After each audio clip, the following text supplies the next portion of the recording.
বাংলাদেশ জাতীয়তাবাদী দলের সাবেক চেয়ারপারসন বেগম খালেদা জিয়ার যে সমাধিস্থল, সেই সমাধিস্থলে দোয়া এবং শ্রদ্ধা নিবেদন করতে স্বেচ্ছাসেবক দলের বিভিন্ন ইউনিটের নেতাকর্মীরা এসেছেন সাবেক রাষ্ট্রপতি জিয়াউর রহমানের যে সমাধিস্থল, সেই সমাধিস্থলে। এবং আমরা দেখছি এই সমাধিস্থলের পাশেই স্বেচ্ছাসেবক দলের নেতৃত্বে একটি দোয়া মাহফিলের জন্য একটি জায়গা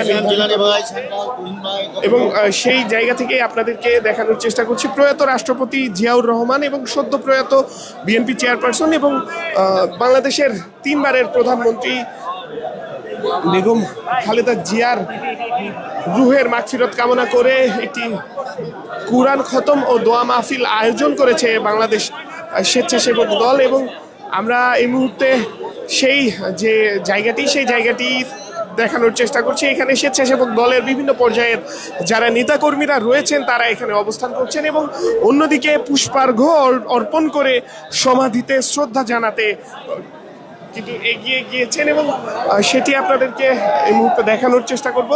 স্বেচ্ছাসেবক দলের বিভিন্ন ইউনিটের যারা নেতা কর্মীরা রয়েছেন তারা এখানে শ্রদ্ধা নিবেদন করছেন।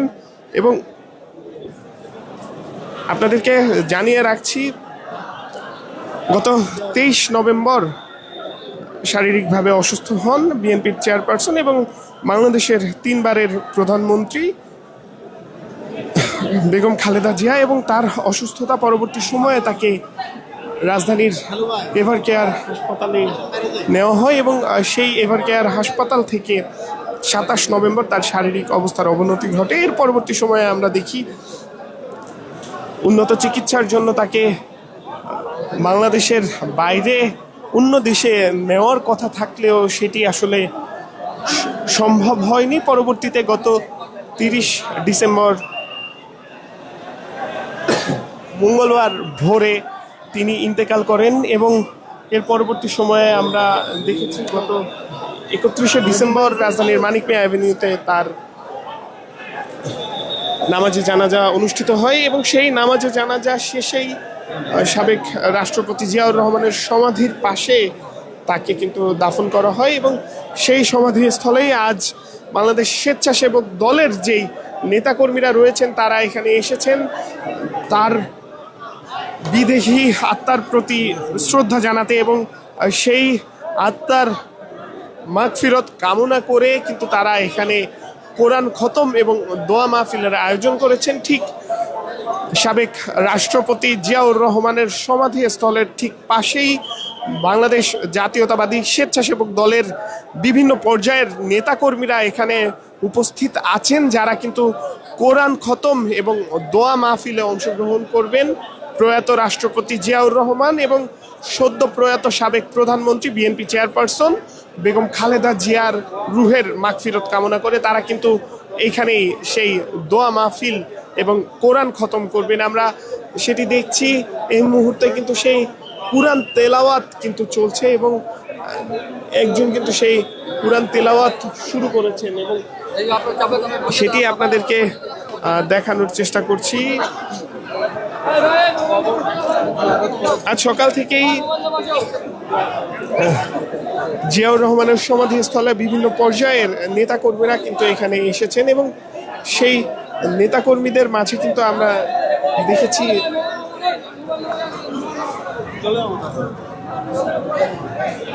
স্বেচ্ছাসেবক দলের আয়োজনে এই কোরআন খতম ও দোয়া মাহফিল আমরা দেখছি এবং সেই দোয়া মাহফিলেই কিন্তু আমরা দেখছি সবাই দোয়া করছেন এবং এর পরবর্তী সময়ে কিন্তু কোরআন খতম দেওয়া হবে। আপনাদেরকে আবারও জানিয়ে রাখছি গত 23 নভেম্বর কিন্তু রাজধানীর এভার কেয়ার হাসপাতালে অসুস্থ অবস্থায় ভর্তি হন। অসুস্থতার কারণে রাজধানীর এভার কেয়ার হাসপাতালে ভর্তি হন বিএনপির চেয়ারপারসন বাংলাদেশের 3 বারের প্রধানমন্ত্রী বেগম খালেদা জিয়া এবং এর পরবর্তীতে আমরা দেখেছি 27 নভেম্বর তার শারীরিক অবস্থার অবনতি ঘটে এবং 30 ডিসেম্বর তিনি পৃথিবীর মায়া ত্যাগ করেন। এর পরবর্তী সময়ে আমরা দেখেছি 31শে ডিসেম্বর রাজধানীর মানিক মিয়া অ্যাভিনিউতে তার নামাজে জানাজা অনুষ্ঠিত হয় এবং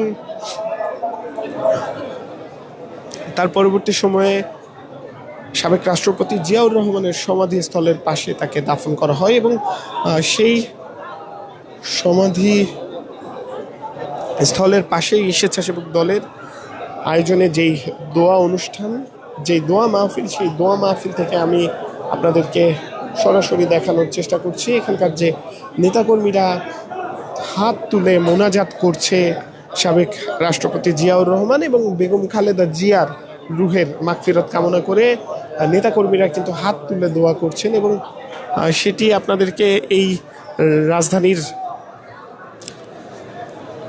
শেরে বাংলা নগরস্থ জিয়াউর রহমানের যে সমাধিস্থল, সেই সমাধিস্থল থেকে আপনাদেরকে সেটি দেখানোর চেষ্টা করছি।